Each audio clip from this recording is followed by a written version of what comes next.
Okay, thank you for coming to Fungus Fair 2000. I'm pleased to announce our next speaker.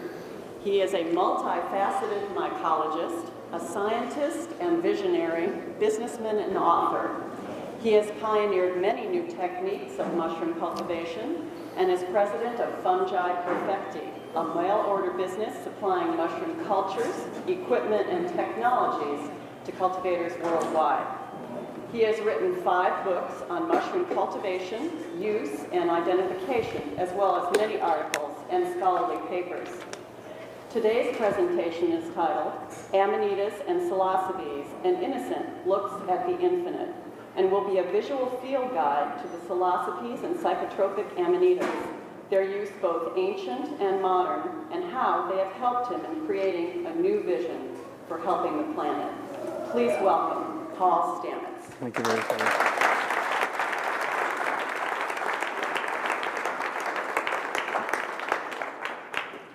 Thank you very much. Before we start, if anybody has cell phones, will you be so kind as to make sure they're turned off? I mean, we have way too many cell phones in society, and I own several myself. So, I thank the Mycological Society of San Francisco for inviting me. It takes a bit of courage to have a subject like this being presented in a public forum. And 20 years ago, when I first spoke on this subject, there was a heck of a lot of controversy. Even individuals within the society felt that despite that the main theme of the Mycological Society is that of education, there were individuals within the society who felt that it'd be better not to have this information presented than to have it. So I want to applaud the organizers of this conference for having me here. Tomorrow I'll be talking about what I call myco-remediation, bioremediation using mushrooms. And the research that I have succeeded in accomplishing is really a direct result of the Vision Quest experiences that I've had with psychoactive mushrooms. This talk may be a little bit controversial for some of you. And I ask that you bear with me and realize that I do speak from the heart. I've had a rather large number of experiences over the past 25 years. And I believe that we're all on this planet for a greater purpose. And I think I am only discovering now what my purpose is. But my purpose for being here is to make life on this planet better and to make the health of this planet better. And I see that these mushrooms are medicinal mushrooms for the soul, and tomorrow I'll be talking about medicinal mushrooms for the planet and for the health of human beings. So I do see that these are very complementary, but I want to take you, in a sense, a little bit through my own personal history and some of the things I've discovered. I apologize immediately if I sound like I'm boasting or bragging. I don't like to be in that position, but I'd like to let some of you know about some of my accomplishments. I have published now 4 new species in the genus Psilocybe. This is the genus that has most of the psychoactive mushrooms. The journals that I've published in are jury journals. They're scientifically very credible. All the species I have published have withstood the test of time. They are still valid taxa. In the field of mycology, oftentimes you'll publish a species only to have it 20 years later to be thrown out or be called a synonym to a previously published species. So I know my subject field very well. And I'm very blessed to be in this position. At the same time, I do not take much credit for it. I am a messenger. I am one person in a long lineage throughout millennia who have picked up the torch and are communicating something that is greater than the individual. So I want to please disavow my credit for discovering these species. I did not discover them. They discovered me. They used me as the vehicle for expression. So I will talk first about the psilocybe mushrooms, and then I'll get into some of the amanitas. There's actually several people here in the audience who are more expert in the genus, in this genus than I am, especially in the cultural use.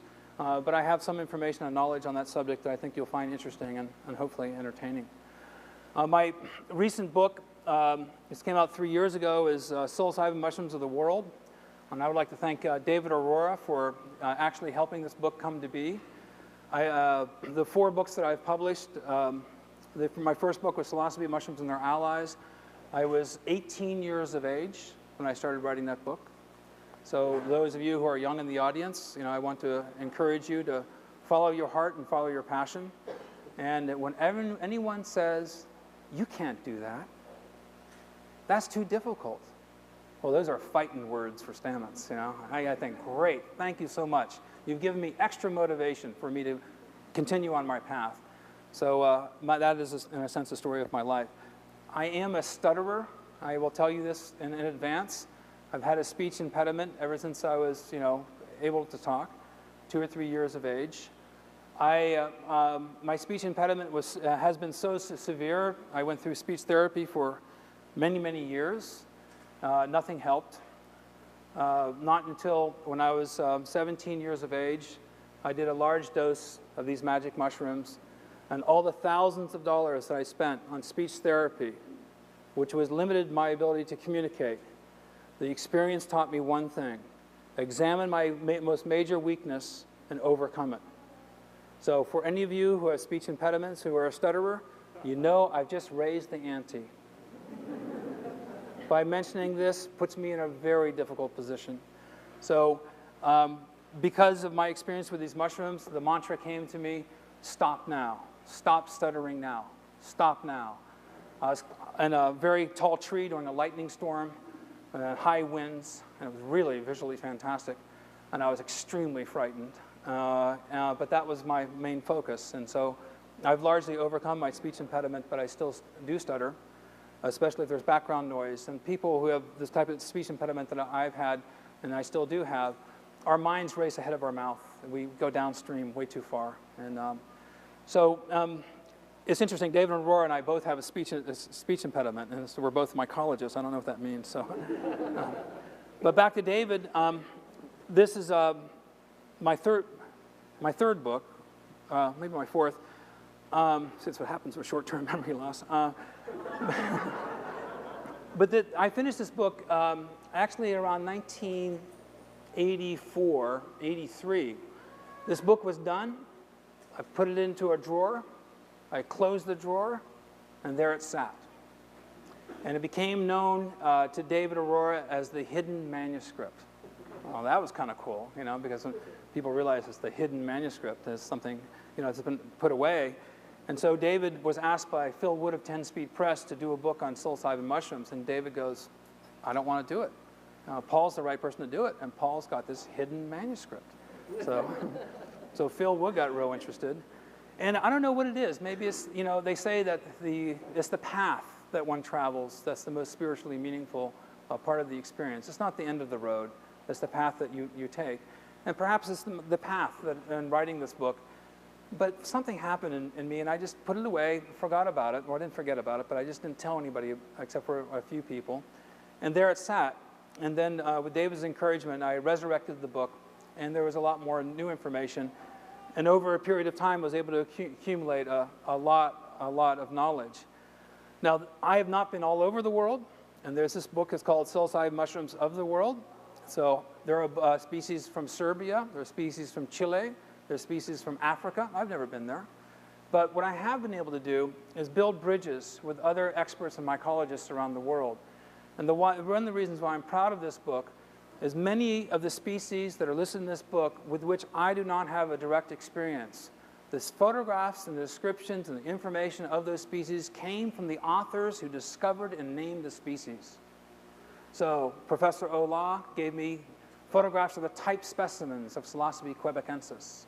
Dr. Mosier gave me photographs of the type specimens of Psilocybe cervica. The type specimens are the voucher specimens. These are the reference library material that's deposited in a herbarium. So I chose to use the photographs of type collections from the very experts who are the most knowledgeable in that geographical region of this, of this area. So this, again, is a collection, an embodiment of knowledge that expands several generations. So even though I may be the vehicle of communication, I do not take full credit for it. I'm just one person in a lineage of mushroom experts. Okay, so this is going to take about an hour to an hour and a half.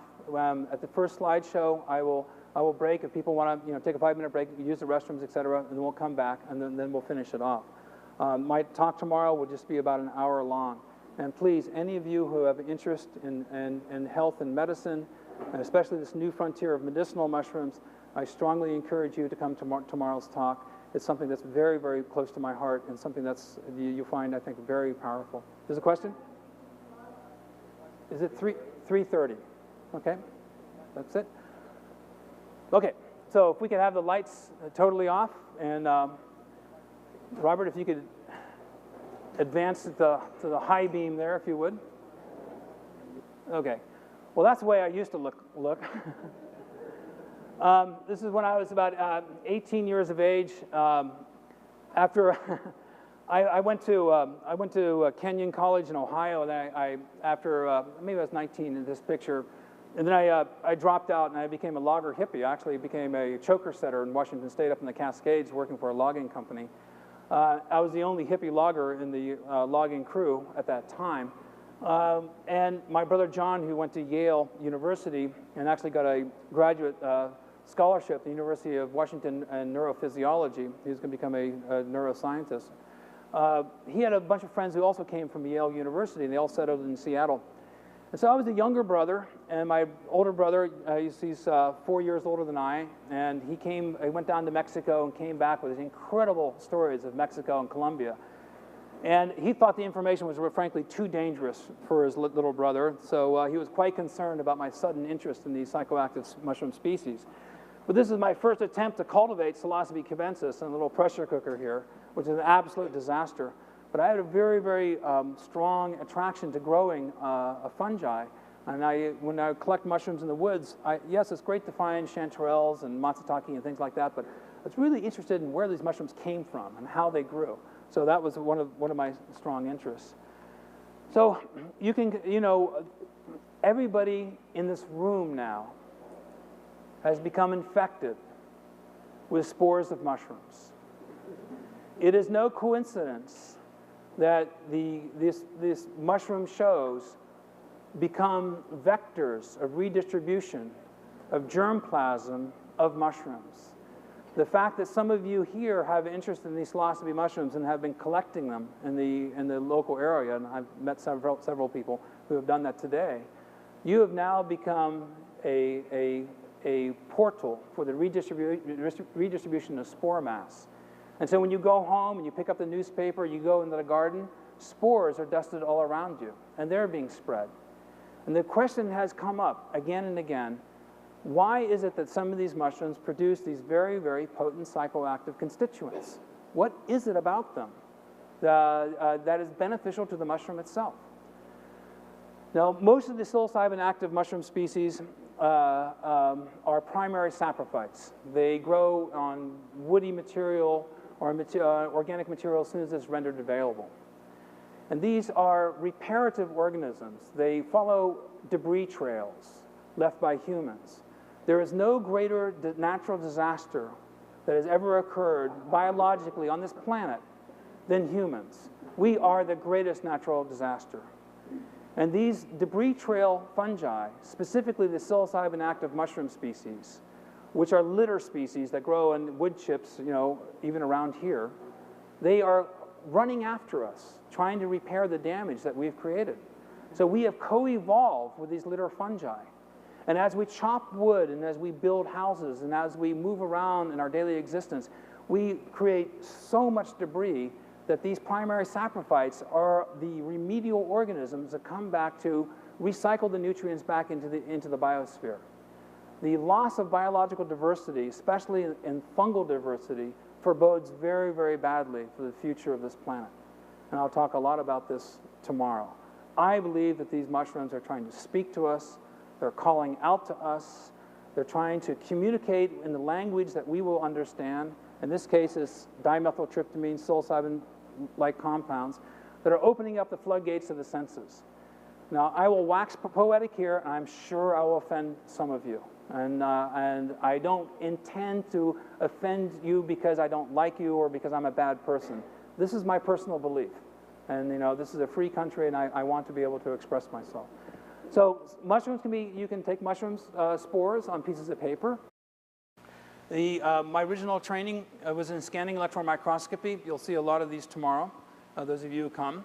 This is a spore of Psilocybe baeocystis. It is dimpled here. This is a germ pore, and these are bacteria. And coincident with the evolution of fungi are bacteria, and generally speaking, they're antagonistic. Fungi came out of the oceans about 465 million years ago.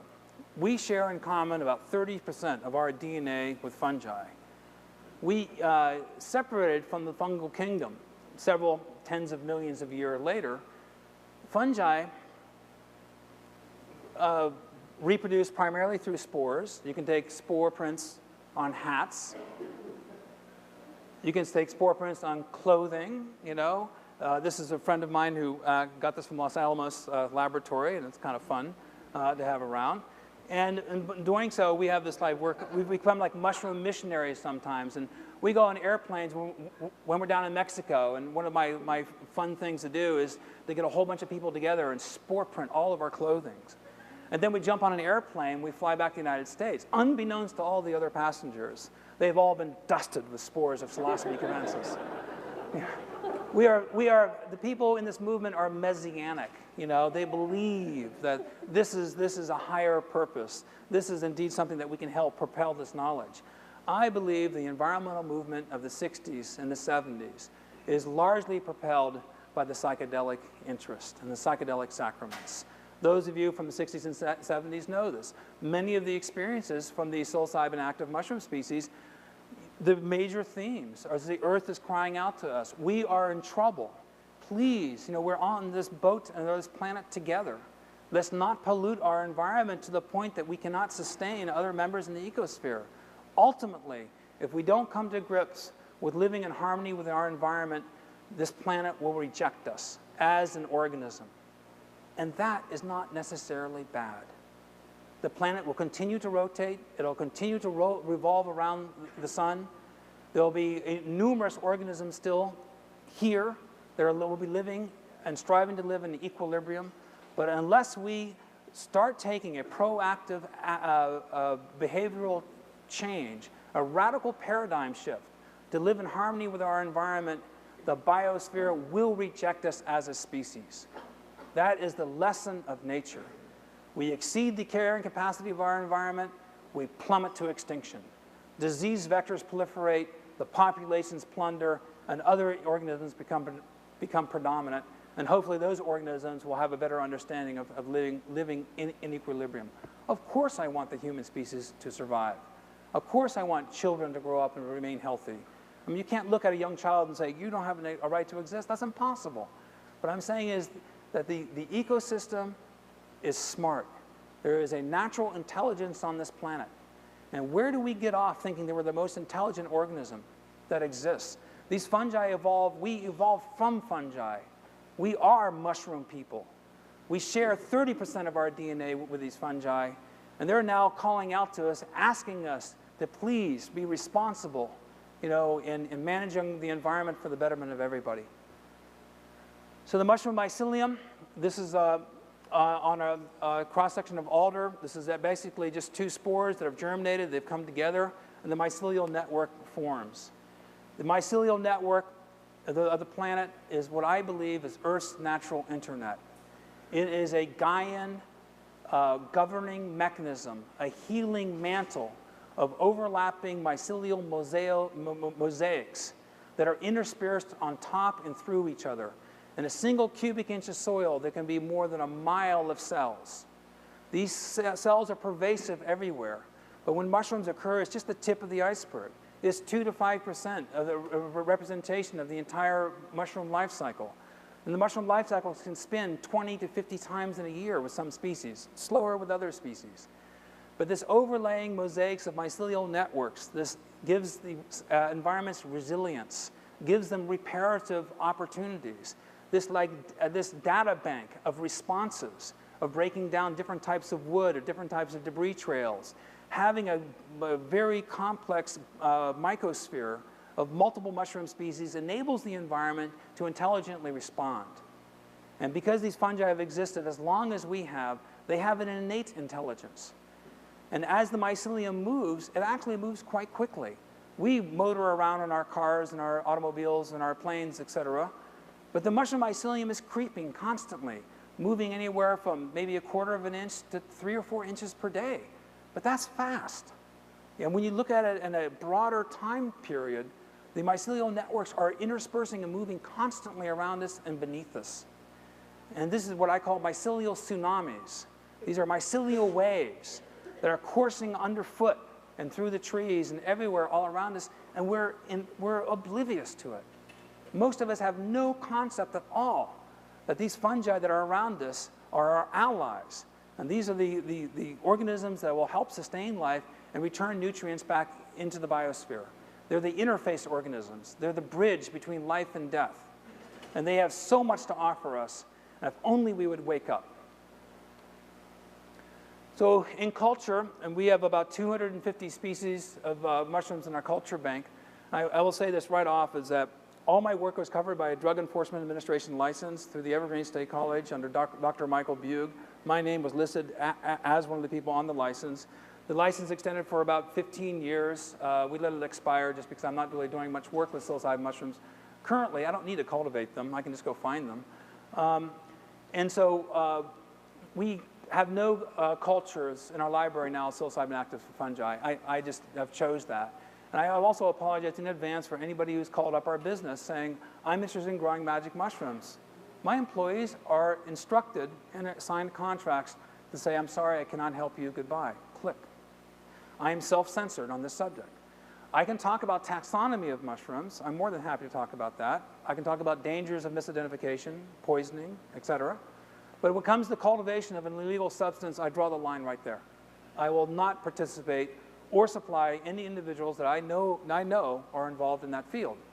You know, it's self-censorship, but it's also, I want to be able to continue to bring my message forward. And I see that as one way of guaranteeing that I can still speak publicly. This is a psychoactive mushroom species from British Columbia. This is called Gymnopolis luteofolius. And this is actually a clone. I took of the mushroom and I put the clone in a previous petri dish, moved it, and as the mycelium grew out, it created a mycelial network, and then it produced a fruit body, a mushroom, coming from the mycelium, and then it produces rusty brown spores. This is a pretty good example of what we call biological efficiency, and that is the generation of a large three-dimensional fruit body from a relatively small mycelial mat. That's, if you're a cultivator of oyster mushrooms or shiitake or anything else, spontaneous events like this in culture speak loudly as a testimonial to the efficiency of the strain. It lends itself to cultivation. So on the gill surfaces, our spores are being produced. These are basidia, and these are fully mature spores in the background. Typically, the basidia are 4 spores. 4 spores come out. This is a young basidium here. This is more mature. There are 4 sterigmata, or sterigmati. And then at the tips here, spores form. I think I have one more. And then when it's fully mature, you have a tetrad of 4 spores that come out in opposition. Robert, if you could focus a little bit, that'd be appreciated. And the spores come out in paired opposites. Dr. Moni from the Ohio University published an article in Mycologia 2 years ago answering a question that's been very profound and confusing to mycologists for many years. How is it that these spores, which are only 6 to 8 microns in length, can be shot out into the atmosphere several inches, which would be analogous to throwing a Volkswagen across the Golden Gate Bridge? Now, how in the world can such amount of energy be developed biologically to throw these spore masses that far? And Dr. Moni's article redefines these spores as ballistospores, And he points out and mathematically proves that these spores are ejaculated or ejected at a force of 10,000 Gs, 25,000 Gs, 10,000 times more than that which the space shuttle astronauts experience in breaking out of the gravitational pull of the Earth. There is that much force involved in the propulsion. And they come out in paired opposites. A gas bubble forms down here at the junctions, a sheet of liquid sugar forms, and electrostatic field differentials begin, and they start shaking and vibrating. And that's a great statement of the biology on this planet and this dualism of life. This the yin and yang, the male and the female, the paired opposites. That these things are pushed out into thrown out into space in opposite directions at 45-degree angles, and they're thrown far away from the mushroom. And I think this is representative of something larger. And this is something that I will emphasize, is that I believe that biology progresses through the repetition of successful models. What has worked previously biologically is built upon in evolution. And the invention of the computer internet is just a representation of a successful biological model inherent within the structure and the representation of the mushroom mycelium. The mushroom mycelium, you can't destroy the mushroom mycelium by damaging one point. You can't destroy the computer internet by blowing up one computer. That's one of the reasons why it was designed. But this ability to share resources, I think, is integral to their model of life on this planet. And I see the computer internet as being a natural evolution of the biologically successful model that's represented in the mushroom mycelium. In northern Nigeria, over 5,000 years ago, this artist made a painting. This has been redrawn. And it was in the Tisili Anajar Plateau, which literally translates to the plateau of running rivers. And the northern Algeria, of course, is very much of a desert environment. The Sahara Desert encroached and expanded, and that region now is extremely arid. But in this one area, which is latticed, worked through with hundreds and hundreds of caves, a Japanese researcher and an American anthropologist in the late 1940s were exploring the cave art in the Tisili Plateau. And they had to take actually camels and whatnot to get in there. It took several weeks of travel to get to this very desolate region. They were running out of water. And they sent one of their guides, let's explore the caves. There's got to be water around here. They were getting very, very desperate. And the very hidden reaches of this labyrinthine cave complex, one of their scouts went down and he found water in a pool, this cave, which had a domed ceiling of 10 or 12 feet. And he was gathering water and he lifts his lantern up and he was shocked to see this image hovering over them. And unbelievably, for 40 or 50 years, anthropologists never understood the meaning of this drawing. Obviously, this artist is very, very excited about mushrooms. If you had to communicate something through the millennia and mushrooms were your main motif, you would make it undeniably obvious that mushrooms were your main interest. The fact that this figure also has a bee face speaks, I think, loudly to or underscores this history of using these magic mushrooms inside of honey. And the psychoactive meads or beers, Christian Retsch and a number of other researchers have spoken of this as well, is before the Beer Act of something like 1394 or something like that, and after the Beer Act, only certain, only hops and malt and certain restricted herbs could be used. But prior to that, the meads were full of many other different plants, and including mushrooms. And so it is thought the wine of Dionysus may have well been impregnated with an infusion of magic mushrooms also. So this is very common to our ancient European roots. The use of mushrooms throughout history spans millennia, and it's almost universal throughout native cultures, with a few exceptions. So this may be with the very mushroom that they were using. This is Psilocybe maryi, photographed by Gary Linkoff. He went to Algeria, growing on a pine cone. Now that area used to have lots of water, and it was a riparian zone, so it had mixed deciduous and conifer and pine trees. And he found this in northern Algeria. It's very similar to Psilocybe sinensis, which grows here. Here's another example of Psilocybe maryi. And I'd like to describe, just a second here.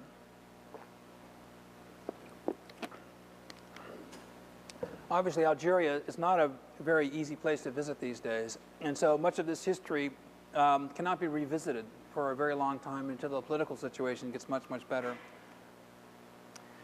And then in southern Mexico and Central America, and especially in Guatemala, catches of mushroom stones have been found over the years.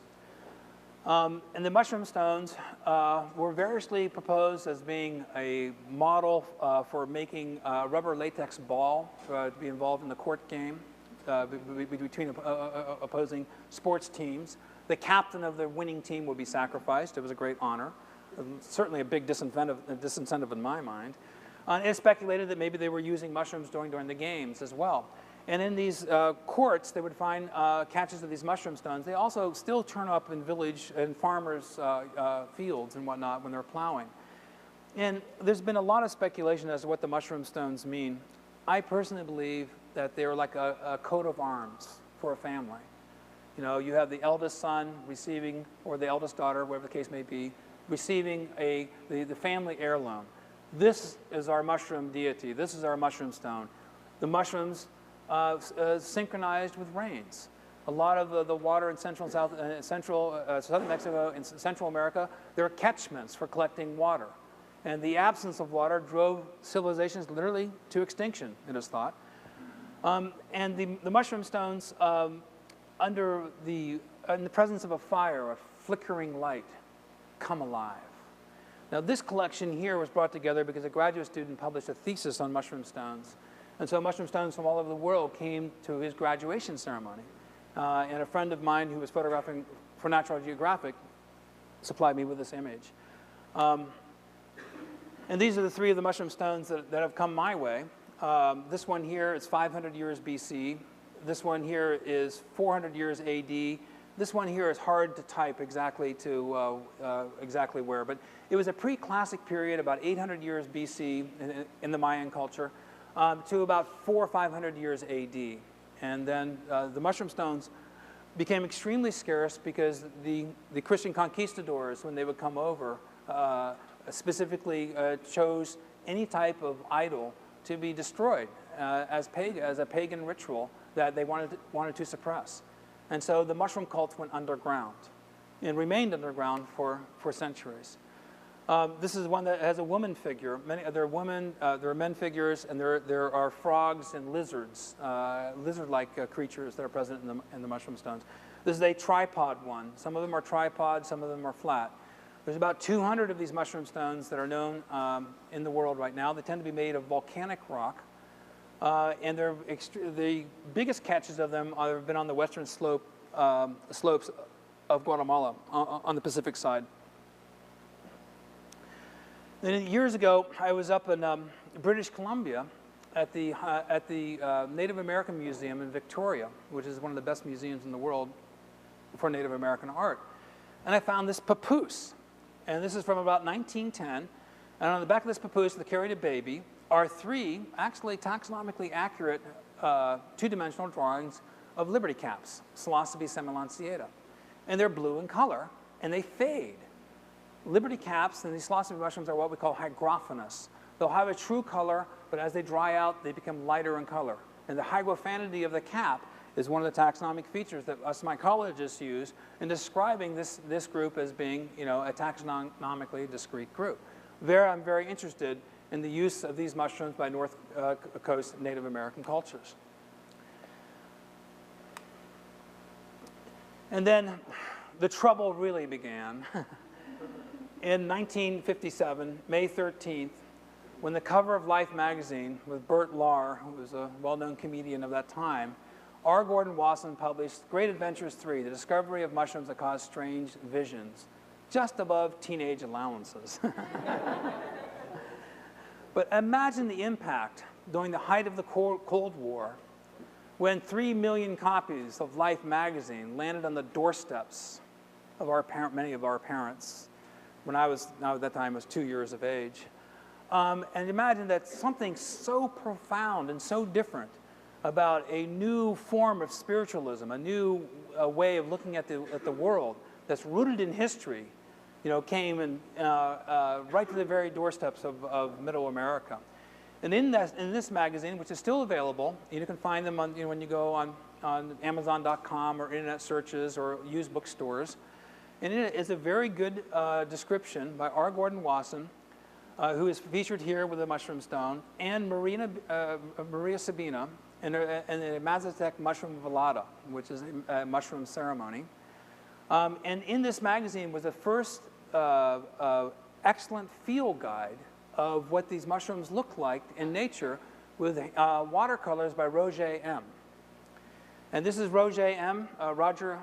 Here, and this is R. Gordon Wasson in Oaxaca, I believe. And this is the first descriptions, first painting, so to speak, or an excellent field guide to the magic mushrooms of Mexico. And R. Gordon Wasson was friends of the publisher, and they asked him to do this article about his research on the psychoactive mushrooms of Mexico. And R. Gordon Wasson says, fine, but you can't change a word. You cannot edit my work. And we've all know what happens when editors, take a visionary's work and they try to distill it into something that's more appetizing to the American public. And so the publisher agreed, but said, we get to choose the title. So the editors of Life magazine coined the phrase magic mushrooms. And that's when that name became iconized in American literature. In 1975 was the first conference on psychoactive mushrooms. This is R. Gordon Wasson here. It was held at the Miller-Sylvania State Park near Olympia, Washington. It was organized by Jonathan Ott, Preston Wheaton, Jeremy Bigwood, myself, and one or two other individuals. It was at a time where the political situation was electric. No conferences would speak about psychoactive mushrooms because it was the fear of ignorance. Mushroom experts are supposed to know about mushrooms. None of these mushroom experts that were around within the societies had any clue about these mushrooms. They called them LBMs, still do to this day. Little brown mushrooms, they're too hard to identify. And so when we were at, Andy Weil, myself, and Manny Salzman in 1974-75, were at the Aspen Mushroom Conference, which was put on by physicians. They actually physicians made this statement saying, it is better for these kids to go out and collect poisonous mushrooms and die than it is for us to give them the information to prevent poisonings. It is better for them to go to the hospital to have their stomachs pumped to teach them a lesson than it is to give them the knowledge to empower them to distinguish between poisonous and psychoactive mushrooms. No one has died from eating psilocybin mushrooms. Now, there's two reports that are controversial on the subject, and there could be other cofactors. But as one other person, I think, in this room pointed out, there's been like 50 million trips on psilocybin mushrooms and 2 disputed deaths. This underscores a pretty strong safety factor. However, people who are psychologically, not up to par, people who are dealing with mental illness, people who have weak hearts, people who have other, underlying medical conditions, of course these mushrooms are it's not advisable for them to use them. And I'm not recommending that people in this room use these mushrooms. Most of you will not benefit from them, but some of you will. The people that tend to benefit are physicians, philosophers, psychiatrists, computer programmers, artists, poets. Does anyone doubt that the reason why the United States is on the cutting edge of computer technology is because of the ability of projecting fractals and doing large mathematical equations and vision quests under the influence? If you talk to the communities of software programmers, they will say that's true. But this is the hidden secret about the Americans' computer industry. There are psychedelic freaks out there all the time.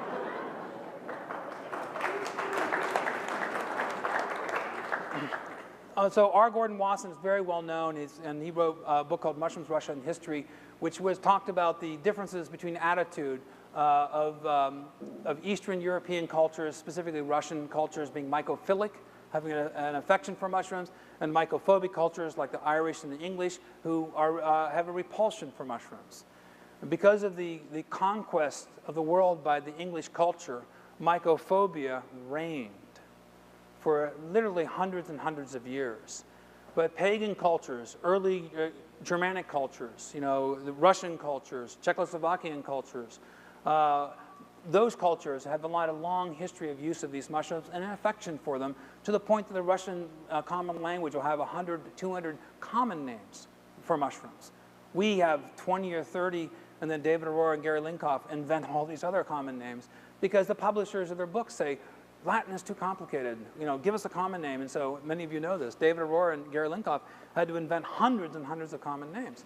But in these other cultures, they're resident and part of their history. So in 1977, Dr. Gaston Guzman, Gary Menser, I don't remember the name of this person, Stephen Pollack, myself, and Dale Leslie went on this mad mushroom hunt after the conference. And Gaston Guzman is the world's #1 expert in the genus Psilocybe and has written a monograph. There are presently over 200 species in the genus Psilocybe. This is the genus that has the psilocybe, most of the psilocybe mushrooms. Over 110 of which now are psychoactive. These mushrooms are circumpolar. They're all over. And then Gary Menser died, and Stephen Pollack died. Actually, Stephen Pollack was an MD from San Antonio in Texas, and I knew the best of Stephen Pollack, and I had the misfortune of speaking to him on the phone when he was assassinated by a hitman. And so it was something I have to deal with, frankly. Steve was trying to patent a species, and I was making fun of him at a conference saying, I don't think you have the right to patent a naturally occurring species. But I found a report that Campbell Soup Company had patented a fungus, you know, that was a unique species. And so I called Steve up to say, Steve, I don't agree with you, but here's a reference. In your patent application, you need to have some citations. And even though I don't agree with you, here's a reference. And unfortunately, he was killed. And it's thought that he was killed because he was very outspoken on the use of these mushrooms for mental illness. So we went on this wild mushroom hunt, and we collected literally hundreds of collections for Dr. Gaston Guzman's monograph. And so Dr. Gaston Guzman was very familiar with the Mexican fungi, but not very familiar with the fungi growing in this bioregion, extending all the way up into British Columbia. And so virtually everywhere we went, it was so strange. 11 o'clock at night, we pull into this city. We open up the car. We step down, Psilocybe stuntii right there. You know, we run into somebody else. They're collecting a species that we've never seen before. It was a series of coincidences that compounded upon each other that became freakier and freakier until it was commonplace. And it was the norm. And they were all looking at each other going, this is really strange. We don't normally have this good of luck. But we went all the way up into British Columbia, and we made hundreds of collections, many of which turned out to be new species. So I would be remiss in not honoring Terence McKenna, who many of you probably know, who died recently. And Terence and I became very good friends the last 4 or 5 years of his life. One of the reasons why Terence and I became very good friends, he started making fun of himself. You know, I enjoy that. If you don't have a sense of self-humor, self-criticism, then I think that's a real problem. You have to be able to laugh at yourself. And Terence has come out with some really astonishing concepts and ideas about the interstellar transportation of germplasm of fungi throughout space. Well, that was absolutely scientific heresy 15, 20 years ago. But most of you are probably well aware that this theory is getting more and more substantiated, that endospores of bacteria and fungi may well be able to survive interstellar space travel. And perhaps this planet was seeded with endospores of bacteria and fungi long ago and was, in a sense, inoculated. And I suspect that the fungi are throughout the cosmos. Wherever there is water, carbon, hydrogen, nitrogen, you're going to end up with linear chains of self-replicating matter running through mitosis. You know, it projects mycelial networks and evolve into fungi. I think fungi are, if you have matter, you're going to have fungi. You know, that's my belief. I think Terence was really on the right track in so many ways. Several books were being produced. If we have focus again, that were being produced at this time. And probably one of the worst books was this one and this one. This book here said you could take metol, which is a chemical agent used in photography. You could put it on the mushrooms, they turn blue, then the mushrooms were active. Absolutely not true. A lot of misinformation came out. And then a number of other books, kind of a second generation of books came out that were much, much better. This is Stephen Pollack's book. This is my first one, Jonathan Ott's first book. Terrence McKenna and Dennis McKenna wrote the Psilocybe Magic Mushroom Growers Guide, which really started a revolution here in the Bay Area. I call it the Psilocybe cubensis Scholarship Fund, you know, because many, many people have come up to me, you know, after I've said that about the Psilocybe cubensis Scholarship Fund, saying, yeah, I was one of those people, you know, grew a little bit of cubensis in their closet. You know, they never made much money, but they paid tuition, they paid their rent. They were law-abiding citizens otherwise, but, and then there's a book, excellent book by Gary Linkoff and D.H. Mitchell, Toxic and Hallucinogenic Mushroom Poisoning. I highly recommend it. This book is out of print. Then from the second conference, Psychoactive Mushrooms, this is an anthology of different chapters contributed by different groups. And Bob Harris is Growing Wild Mushrooms. And then this great book, which is still somewhat of a mystery, The Golden Guide to Hallucinogenic Plants. You've seen The Golden Guide to Minerals, you know, and birds and things like that. What happened here, you know? The editorial board must have become psychedelicized and said, yes, let's do this. And so this is very rare. If those of you are into rare mushroom books and things, you know, this is just an incredibly rare book now, and I highly recommend getting it. Then my 4 books, and then I'm going to jump into some of these species. This is Psilocybe cubensis. This is the most prominently well-known psilocybin active mushroom in the world. This is the one that Terrence and Dennis went down to the Amazon. They ate these mushrooms. They had these visions of flying saucers coming from outer space and this invisible world all around them. And they then pioneered using work from San Antonio, which is a mycologist growing button mushrooms, using a case grain technique of growing this mushroom mycelium on rye grain and then and putting soil on top and growing it. Very easy mushrooms to grow, very prevalent, very common, southeastern United States. It also circumnavigates the equatorial region of the planet. So it's in Thailand, it's in Central America, it's in the Philippines, you know, it's in India, it's all over the world. The mushrooms can be quite small. This is from Palenque. And they can be grown under a variety of methods. They're extremely easy to grow. This is being grown outdoors and in mulch beds in a garden environment. A lot of people in Oregon and Northern California grow them in the summertime in the outdoor settings. They can be grown on straw. This is very common. And this is the method that Terrence pioneered. Can we have focus again? And is the jar technique, the mason jar technique. Now, I'm sure still to this day, executives at the Ball and Kerr Corporation are wondering why sales were so strong in the 70s and 80s. Because these Psilocybe cubensis cultivators would order like 1,000 cases at a time, you know.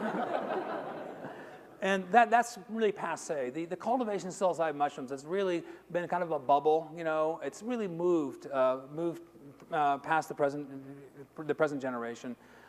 There's some of it going on, but it's really way less than 10% of what it was in the 70s and 80s, I believe.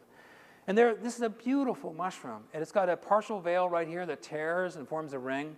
It's got a purple-brown spore print, bruises bluish. It's a very, very pretty mushroom. The mushroom that the Native America, the Native Central Americans, the Mesoamericans held in highest esteem was this mushroom, Psilocybe mexicana. And Psilocybe mexicana is kind of a tropical liberty cap. It's like Psilocybe semilanciata that grows in the Northwest. And it's got a translucent striate cap. And it also is hygrophilous. It fades when it dries, and so it changes in its color, and it becomes opaque, and no longer can you see the gills through the cap. Psilocybe mexicana forms sclerotia. I won't get into that right now, but this is a good advertisement for Corningware. But you can grow this mushroom. It's very easy to grow. And when I grew this, you know, this is all at the Evergreen State College, I really had this sense that it was like God came down and touched every mushroom. Sunburst. I really had this impression that I was dealing with something that was noble. And Teananakato, which this mushroom was known as by the Mesoamericans, it literally translates as flesh of the gods. It is a mushroom that invokes Godhead. The mushroom that Steve found with Gary Linkoff in Florida, they were at a mycological conference, a kind of a fuddy-duddy taxonomic conference, and They were bored out of their tears, and Steve Pollack and Gary Linkoff wrote the Audubon Field Guide to Mushrooms, and Gary had a fascination for this, but he was kind of a closet, you know, he was kind of suppressing his interest to a large degree because he wanted to look respectable. And so he and Steve got bored of this conference and decided, well, let's get out of here. So there's in Tampa, Florida. They left. They jumped over a fence. Steve went into a sand dune, found one mushroom, put it into his mushroom basket, went back home, and they noticed later on it was bruising bluish. Wow, this mushroom's bruising bluish. The psilocybin active mushroom species oftentimes bruise bluish. And so from that one specimen, Steve generated some cultures, grew up what turned out to be isotypes, other holotypes, other mushrooms that from the same original culture. And so he published it as a new species, Psilocybe tamponensis. And this is kind of how these mushrooms work. They seem to like choose people, you know, to bring them into the foreground. So Dusty, my fiance, and we were driving down to Oregon, along the coast of, we're driving through Washington going down to Oregon. And Dusty goes, you know, Paul, I've never collected Liberty caps.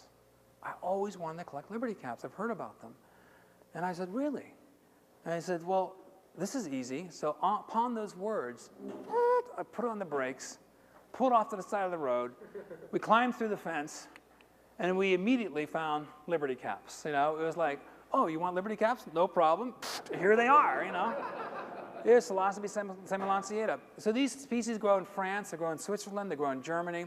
They grow throughout they've been reported as far south as Arcata, probably down the Mendocino area. And they're very, very common in Washington and Oregon. Because the field of vision is so obvious, it's a little bit more difficult to collect them now because everybody knows what you're doing. If you're collecting out in the field, there'll be people driving around on the road, they'll be honking their horns going, yeah, yeah, you know. Or it'll be farmers pulling up with their shotgun going, what the hell are you doing, you know?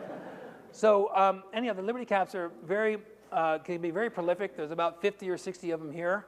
The Psilocybe semilanciata. And it's a very pretty mushroom, translucent striate. It's got a band along the gills. And in a few minutes here, I'll start giving you some taxonomic features for identifying these mushrooms. But Liberty caps are called Liberty caps because of the French Revolution. They had this cap that looked like that's similar in shape. But they also grow in Chile, you know, in southern Chile. So this mushroom is also around the world. Grows in the Nisqually River area. The question is, you know, where did these mushrooms come from? Were they exported from Europe, from the Europeans coming over to the Americas, or have they been resident here all along? Those are questions we don't have good answers for. So it tends to have a long, long stem. It's called laginiform because it bends back and forth. And this mushroom does not usually bruise bluish.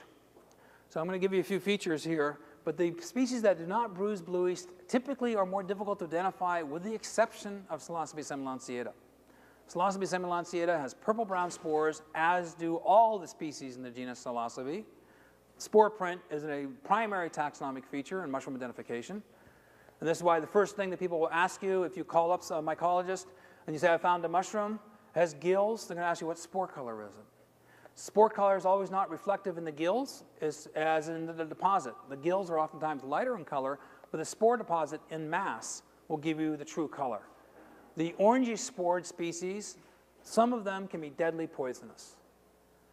You know, the purple-brown spored species, very, very few of them are poisonous at all. And there's none that are deadly poisonous. But let me give you a few more parameters before you bank on that. The temperate species of Psilocybe, that is the ones that grow here in Golden Gate Park and going up into Washington, British Columbia, have a separable gelatinous pellicle. This is a pellicle that can be peeled, a skin. It's a translucent skin that you can actually peel off the mushroom when the mushroom is fresh. Repeated drying and moisture and drying again will erode the pellicle and it won't be separable. But this is a feature that's very easy to see. And that is specific to this group and to some other mushrooms. But I'll give you the parameters here in just a second. This is a species that I published called Psilocybe liniformans. Psilocybe liniformans is now on the red list of extinction in Europe. 50% of the mycorrhizal mushrooms in Europe appear to have become extinct in the past 30 years. And many of these saprophytic species are becoming extinct. So we have it still in Washington State, has not been found in Europe now for 20 years. And this is not good news. But Psilocybe liniformans is also a psilocybin active mushroom. When I was in Oxford at Christ Church, this is the wall where Humpty Dumpty had a great fall. And Lewis Carroll wrote an ode to Alice, who was the proctor's daughter. And Alice in Wonderland, this is exactly where it occurred, and this is where I collected Psilocybe semelanciata. There is a connection here. So another mushroom is called Psilocybe strictipes. This is all in this little Semelanciata mexicana group that I'm showing you.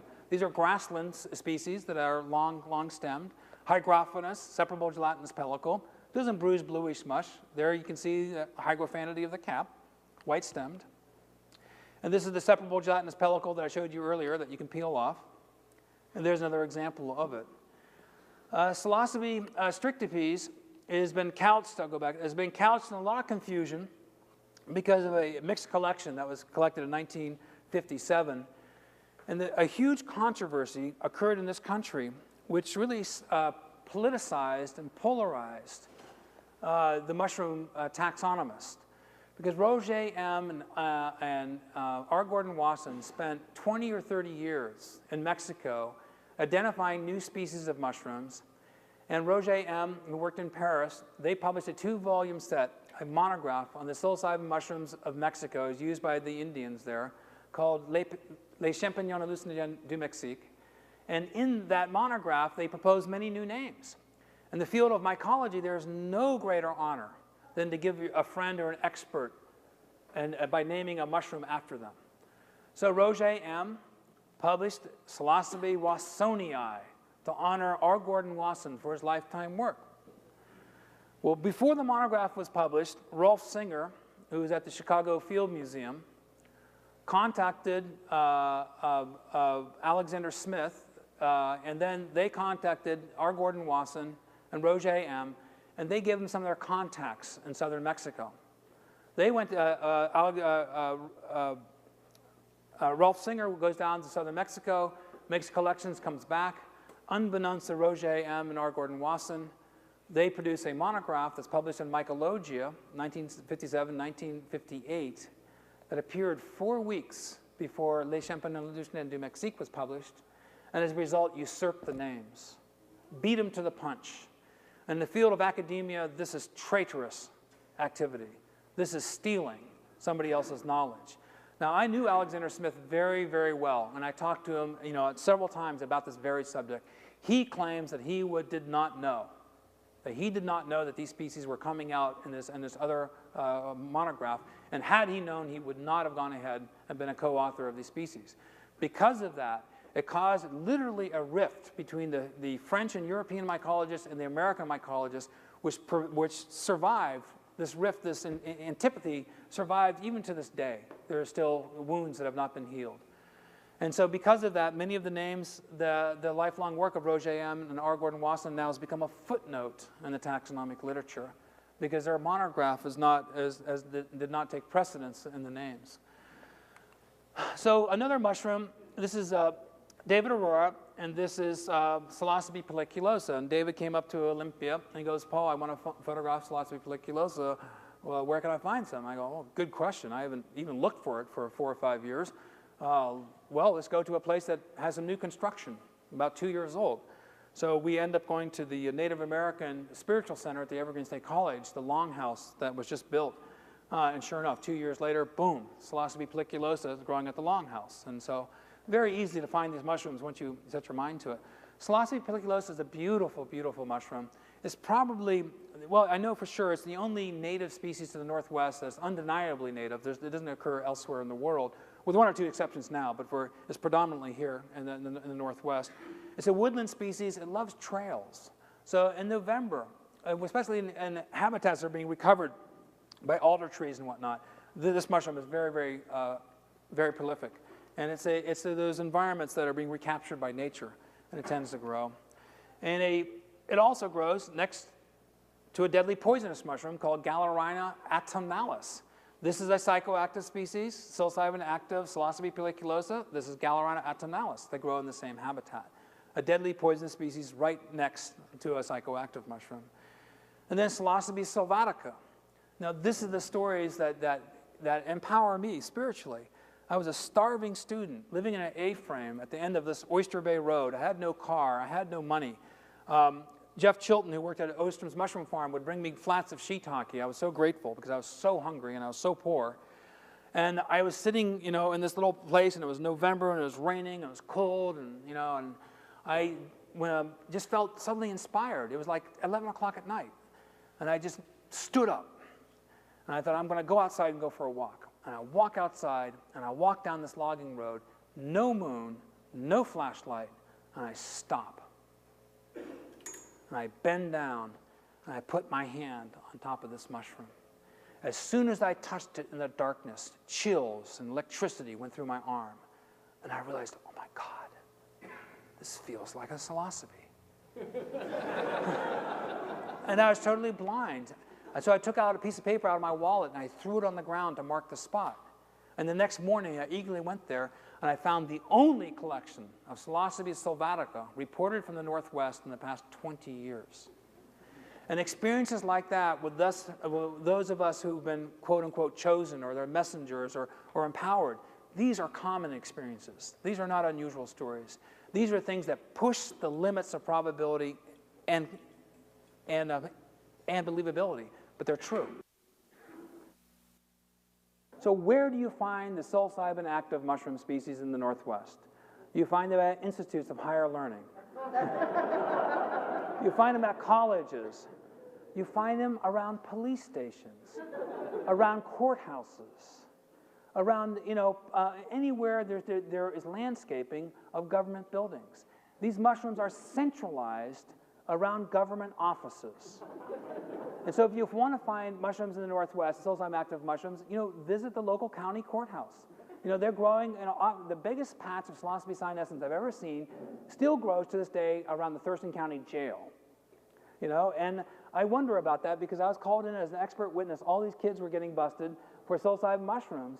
And I thought to myself, this is crazy. They're bringing in 50 of these people, quote unquote, trespassing for psilocybin mushroom collecting. And the government has no idea. By bringing these people into a courtroom, you've now sporulated the judge, the bailiff, the policeman, the sheriff. They're all become, these unknown, allies to the mushroom cause and spreading spore mass. It's absolutely true. Absolutely true. When you get in contact with somebody who's collecting these psilocybin mushrooms, they are a disease vector, in a sense, for spreading these mushrooms to neo-fascist Republican environments. Okay. I promised you I'd defend some people. So this is Psilocybe stuntzii, and it produces a partial veil, and it bruises bluish. And this is another example of Psilocybe stuntzii. It has a partial veil, it becomes a ring. It's got purple-brown spores from gills that are dark brown. It's got a separable gelatinous pellicle that you could peel off. It's got a translucent striate margin.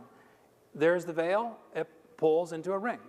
Now, there's another mushroom, this one, which is deadly poisonous, Galerina autumnalis. And the reason why I wrote my first book was the issue of public safety.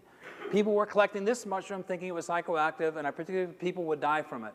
A girl, 16 years old, up by Whidbey Island about 10 years ago, did die from it. Why did she die? She went out into fields, where this was on the border of a woods and a grassland. They were picking lots of Psilocybe stuntzii in that environment. They collected Galerina autumnalis. They were not good at mushroom identification. They ate the mushrooms. They start getting sick. But the reputation in that area was, don't go to the hospital. The doctors there, hate these psilocybin mushroom hunters, and they're going to do all these bad things to you. They're not trustworthy. Because the doctors were quoted even in the papers that these mushrooms are dangerous and these kids should be punished for this. And what happens is the kids would go into the hospital, they're high as a kite, they're getting a tube going down their stomach, they're getting their stomach pumped, and then they call in the local law enforcement. And under those conditions of being high and being under this medical emergency situation, they arrest them. They charge them with the possession of an illegal substance. So she knew this, and her friends knew this. They didn't go to the hospital. They waited 48 hours. The cyclopeptides that are present in Galerina autumnalis caused her to die. So she died because of this fear of a reprisal from the authorities. This is very unfortunate. This is Stephen Pollock, and this is what I call the ring of death.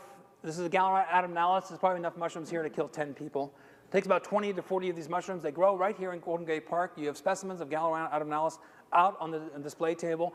It is the #1 threat for amateurs collecting these mushrooms to be confused for a psilocybin active mushroom species. So Gallurata atomnalis has rusty brown spores. It also has a separable gelatinous pellicle, so that doesn't really help you. But the spore print is rusty brown. They're more orange in color. So you really have to know what you're doing. Here's a photograph that I took at the Evergreen State College. Psilocybe stuntzii growing right beside Gallurata atomnalis, so close the mushrooms are touching. And this is Gallurata atomnalis. Purple has a rusty brown spore print. The stuntzii has a purple brown spore print. A very good place to find these mushrooms also is rhododendron gardens. And this is about 100 mushrooms here going on into the rhododendron. This is at the Rhododendron Species Foundation in Tacoma, Washington. Come to Washington, Oregon in October, November, find an azalea or rhododendron garden. They grow all over the place. They're extremely easy to find. 2 years ago at the Mycological Society of San Francisco, when I gave a talk on psilocybin mushrooms, they went on a foray 200 feet out of the building. They ran into a huge patch of Psilocybe cyanescens. I mean, these grow all over the place. It's very, very common. This is a species that I published called Psilocybe cynofibulosa. Cynofibulosa because it's bluish on the stem. And there's been reports now this year of it showing up here. And 2 years ago, we saw some other specimens. So cynofibulosa also grows here down in California. That's new news to me as of 2 years ago. And it also has a purple-brown spore print, a separable gelatinous pellicle, and it bruises bluish. It also has forked chylocystidia. This is a taxonomic feature for those taxonomists in the audience. This separates cyanescens from cynofibulosa. Another photograph of Psilocybe cynofibulosa. And now here's Psilocybe cynofibulosa and a species that grows in the same habitat called Psilocybe baeocystis. Baeocystis is another species that's native to the Northwest that we think is unique.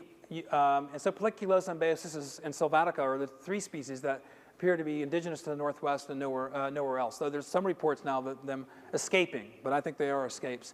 Now here is the general rule.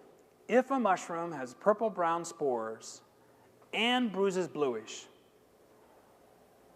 then de facto it is a psilocybin active species with 3 exceptions.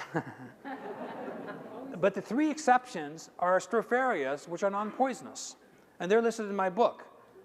And they have a parallel chemical pathway for production of serotonin-like compounds, which have a bluish pigment. And we don't understand their chemistry. One of them, Stropharia ruginosa, is psychoactive. The other 2 are not poisonous, not psychoactive. So if a mushroom has a purple-brown spore print and it bruises bluish, both of those conditions have to apply. Then you have a mushroom that is very, very high probability, 98% probability, is a psilocybin active mushroom species. Psilocybe cyanescens, Psilocybe baeocystis. You can see the gills are similar. They both have separable gelatinous pellicles. They both have purple-brown spore prints. They both bruise bluish. Psilocybe baeocystis, bruising bluish. Psilocybe baeocystis when it's young. And then this has become like Mecca for the mushroom hunters. This is the Columbia River that's flowing into the Pacific Ocean. This is at Fort Stevens State Park in Oregon.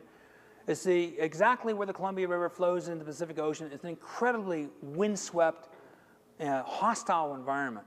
That the Army Corps of Engineers planted a dune grass to prevent erosion. And they build these large peninsula dikes going out on either side of the Columbia River to ameliorate the wave pattern and the fierce tides and the breakwater that comes through there. And we found a mushroom there. It came to me several years ago. And it's absolutely astonishing species. And this park is about a 20,000 acre park. And literally tens of thousands of people now go to this park. And where do you find these mushrooms? Well, I didn't bring the photograph that I would like to show you, but I look for Winnebagos. You look for RV campers. Their idea of camping, and please, I'm a hiker. I go into the woods. I go in for 5 days. I go into the deep Cascades. I'm also an orienteer. You know, I go and orienteer with a compass and no trails. So I'm a little bit snobbish when it comes to the people who use RVs for camping. And this is what they believe is camping. Camp spot number 66, you know, a piece of cement with a table. Well, it's very interesting that this is the locus point, the central point, for finding the most potent psilocybin active mushroom species in the world, Psilocybe azurescens. So if you go to Fort Stevens State Park or adjacent parks in that area, you look for Winnebagos. They're indicator species of psilocybin mushrooms. And this mushroom can be quite large, and it has lots of rhizomores at the base of the stem. It's hygrophilous. It's got a separable gelatinous pellicle. It's got a purple-brown spore print. It strongly bruises bluish. It's a very, very pretty mushroom. It is prolific. It's the dominant mushroom species at Fort Stevens State Park. It's very, very common. The mushrooms can become quite large, and you can see the spores from collecting the mushrooms get all over your clothes and your hands. These are really, really giant mushrooms, and extremely potent. They have a umbo in the center, which is very different than cyanescens or other species, and they have a perfectly even margin that goes around the margin of the cap. They're called flying saucers, blue halos, there's all sorts of common names, or azures. And I call it azurescens because just you can blow on the mushrooms, they bruise bluish. I mean, they have this azure tonality or color tonality about them that's very remarkable. They grow in grasses. They don't grow well in wood chips alone. They will grow in wood chips, but this combination of wood chips and grass growing up through creates condensation collection surfaces where the moisture comes down to the bottom of the stem of the grass, and then primordia form. So these mushrooms love this environment where there's enormous amounts of debris coming in from the ocean of driftwood. So when we're collecting these mushrooms, you hear the ocean constantly. It's all around you. And you have the sense that you're at the cusp of an evolutionary process. This is extremely harsh conditions, tremendous amounts of salt and salt spray all over this environment, which is mostly hostile to most species. But these mushrooms proliferate in this environment. And they're easily transportable. You can easily pick the mushrooms and get them to grow in your backyard. So because it's real funny, when I was there last year, I had a park ranger come up to me and goes, "Sir, we're going to ask you, what are you doing here?" And I said, "Well, I'm a nature photographer. I'm taking photographs of mushrooms. You know, I'm older, I'm 45, so I'm not a 20-year-old kid anymore. And because with my friends, you know, they didn't have any collection baskets, and baskets are a telltale sign. It warns the authorities what you're doing. They fine the kids for trespassing and possession of illegal substance, $100 to $200. It's a huge profit wheel for the city of Astoria and the small villages there. But mushroom hunting in the Northwest is part of our culture. You know, if you go to Iowa and you get busted for psilocybin mushrooms, they'll throw the book at you. But typically in Washington and in Oregon, even the law enforcement officials have histories of themselves collecting these mushrooms when they were kids. And they're not looked upon as being drugs. Now, there could be law enforcement people that will absolutely disagree with me, but the culture, the resident culture of the Northwest is mycophilic. We have a long, long history of collecting chanterelles and mushrooms, et cetera. So they're not looked upon as the same thing as like cocaine or something like that. And I don't believe these mushrooms are drugs. I believe these mushrooms are mushrooms, and they have a drug-like effect. But you know, that's a nuance of confusion. So my friends wear hats, right? And they fill their mushrooms with hats, then put their hats on. And so it's real funny because this park official, law enforcement official for the park, you know, I came up there and says, "Well, I just want to warn you, they can only collect 1 pound." Yes, sir. You know. So this mushroom bruises bluish to the point that it becomes black. And this is like an indio stain. It's the most potent psilocybin active mushroom species in the world, up to 2% psilocybin and psilocin. Why? Why are these mushrooms producing a crystalline substance that's 2% of their net mass? It's a very good question. We thought that it has insecticidal properties. Some dimethyltryptamines are used in insecticide formulas. Well, obviously that's not the case. Insects love eating these things. You know, so why is this crystalline substance being produced? You know, and you know, Terrence and others have spoken to the fact that maybe the crystalline substance is being produced for the purpose of engaging human consciousness to make us aware of them So by spreading their spores, it increases their evolutionary probability of survival. And you can argue this way back and forth, but the end of the day is, it's true. These mushrooms are surviving now because of human intervention and interest. So this is a chart that came out of one of my books. This is the comparison. This is Psilocybe azurescens here. This is the maxima of psilocybin and psilocin and baeocystin. Baeocystin is similar to psilocin and psilocybin. And this is the psilocybin content of Psilocybe azurescens, the psilocin, and the baeocystin. And this is out of literature reports. It's almost 2%. Absolutely strong. Now, I will give you a few caveats and a few warnings. Sometimes this mushroom causes paralysis and loss of neuromuscular control, to the point it's very, very frightening to some individuals. We only know which mushrooms are poisonous from the unfortunate experiences of those people who've eaten them before us. That may come as a shock to some of you who just come to this mushroom show, but how do we know mushrooms are poisonous? We only know if they're poisonous if someone gets sick or dies from them, or they experiment. That's the reason why we know plants are edible. So this ken of knowledge that we've developed over time, this experiential database. But this azurescens in particular seems to have some compound in them that could be a neurotoxin. That if the mushrooms are boiled, this neurotoxin goes away. And I think all these mushrooms, of course you should cook all mushrooms before you eat them. Mushrooms have no nutritional benefit whatsoever, unless you cook them. I think most of you know that. But with these other mushrooms, these psilocybin active species, I think it's really highly recommended that they are put into boiling water for a few minutes to get rid of some of these other volatile compounds. We have no idea what this toxin is. Okay, I'm going to jump to the next slide, Carousel, if I could. Okay, another shot of Psilocybe cyanescens. I saw the Psilocybe cyanescens out on the identification table. It's got a wavy margin, a sine wave margin. It has a separable gelatinous pellicle, the purple-brown spore print. It bruises bluish. And you can grow it quite prolifically in your backyard. It's extremely easy to grow. And how I discovered to grow these mushrooms was there is a rhododendron garden up in my area of Washington that is run by a retired couple in their 70s and 80s. And they're the best psilocybin mushroom growers I've ever met. And they have no idea what they're doing. And they have a rhododendron garden, and they have this big sign here, dump chips here. Well, that's a good idea. The utility company is trimming the trees from the power lines, and they dump the chips. And so I started observing that by mulching underneath the rhododendrons, and then putting cardboard on top of the mulch to suppress weed growth, the chips become cased with cardboard, mycelium runs underneath the chips, and then latches onto the cardboard. So I started playing around with this, and I discovered this little technique, which other people, by the way, also discovered. I'm not the only person that came up with this. A lot of people discovered it simultaneously. Here's Psilocybe azurescens, and here's Dusty, my fiance, knife and cardboard.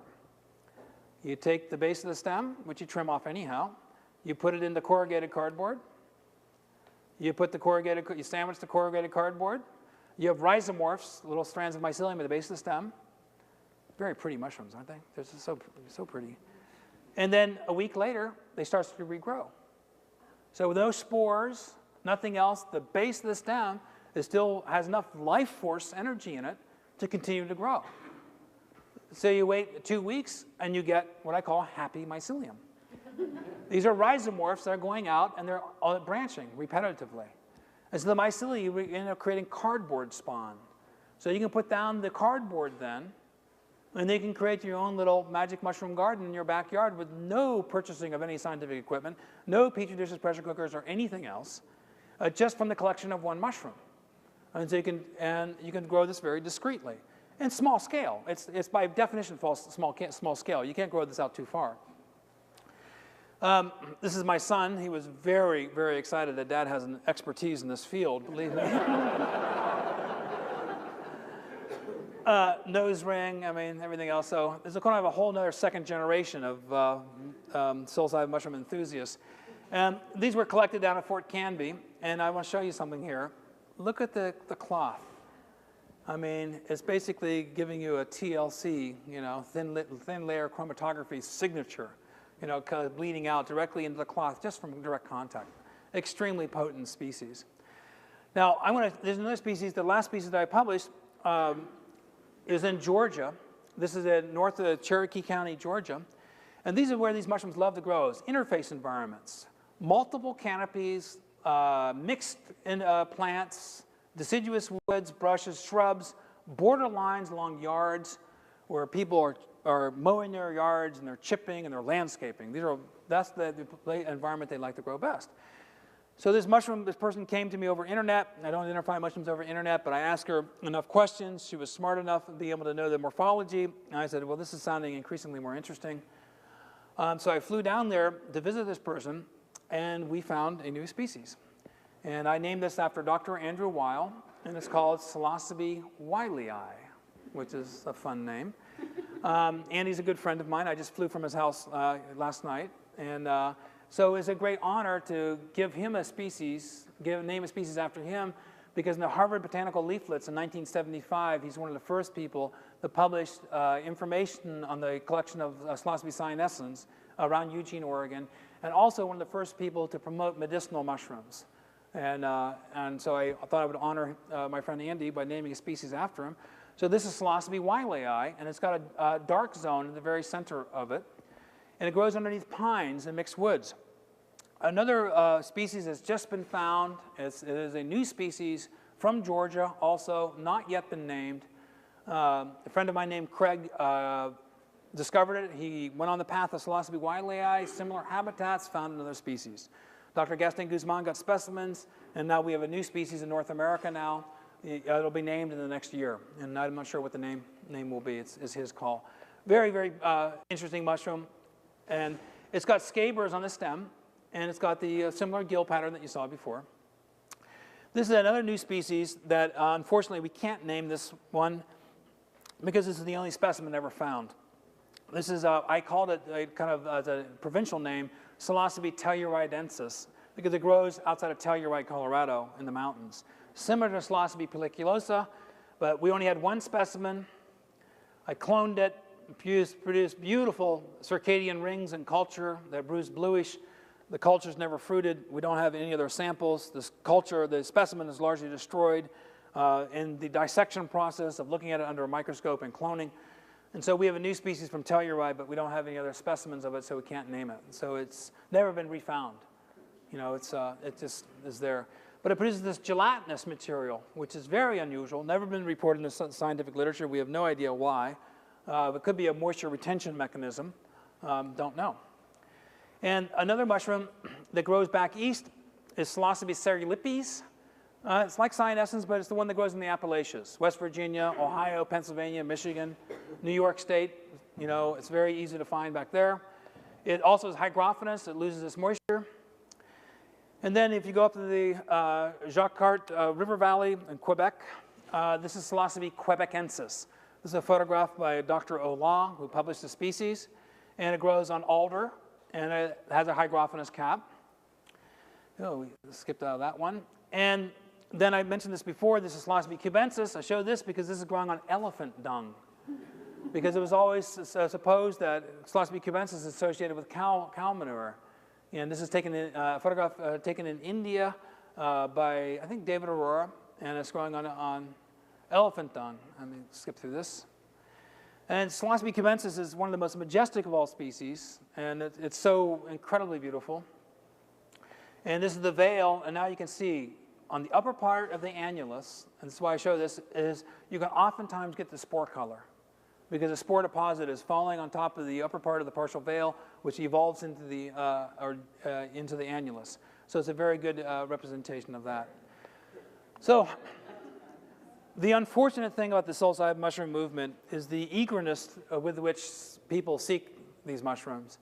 And I don't use these mushrooms under party atmospheres. I only use these mushrooms once or twice a year myself. They're self-limiting, number one. Sometimes when you have these mushrooms, you go, whoa, that's enough of that, I got the message loud and clear. I don't need to go back there for a while. Other times I eat them, I go, I should be eating these all the time. These are great. But I like to go out into the woods. It's very important that set and setting. It's very important that you're with somebody who's experienced. It's very important that you don't freak out. I like to tell people is look at your watch, in 4 to 6 hours you're down.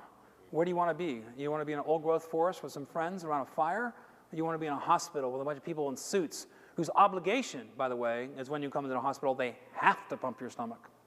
They have no choice. So unfortunately, the pandemonium that's been created in the psilocybin mushroom movement has given it somewhat of a bad name at times, and high times is certainly one of those vectors. And a mushroom that is collected in Mexico and Hawaii is this one here, and this is Penila cyanescens, collected in the same habitat as Psilocybe cubensis. It grows in cow patties, or cow dung, in Mexico. Another mushroom in Mexico is Psilocybe zapotecorum. This is the Zapotec mushroom. It's got a beautiful hood. This is a photograph by Jim Jacobs. There is Psilocybe jungensis, grows in coffee plantations. I'm just showing you examples of other species. This is Psilocybe azotiocorum, which is very similar to Psilocybe mexicana, and very similar to a species that is now not yet named in Georgia. It looks very similar to this one. This is Psilocybe hugasheni, which is the most interesting cap-shaped of all the psilocybes. It's the only one that has this real strong nipple. Another photograph by Jim Jacobs. And then Alexander Smith in 1957 proposed that the delineation between the genus Psilocybe, the genus Nematoloma, parentheses Hypholoma, the genus Stropharia, are so close that you can't divide the genera from one another. Psilocybe from Stropharia, from Hypholoma. So he proposed that really it should be one genus. And so this Dr. Nordeluz, and I proposed this as well, and I reinforced this idea, and in the genus Pholiota. And so Nordeluz, in this article, has proposed a macro genus, the genus Psilocybe. So all Stropharias he is proposing are now in Psilocybe. All Nematolomas are in the genus Psilocybe. It's one macro genus. The genus Psilocybe as a name was published first. Those other genera were published subsequently, but there's not very good reasons between them. I'm very thankful that in this monograph that he used my book, The Psilocybin Mushrooms of the World, as references for isotype collections. So he refers in this monograph to my book as these being the classic representative forms, which gives me great authenticity in the scientific community. So another group, they are dung dwellers, and I'll finish up here in about 15, 20 minutes, is this is Penilus campanulatus, or sphinctrinus.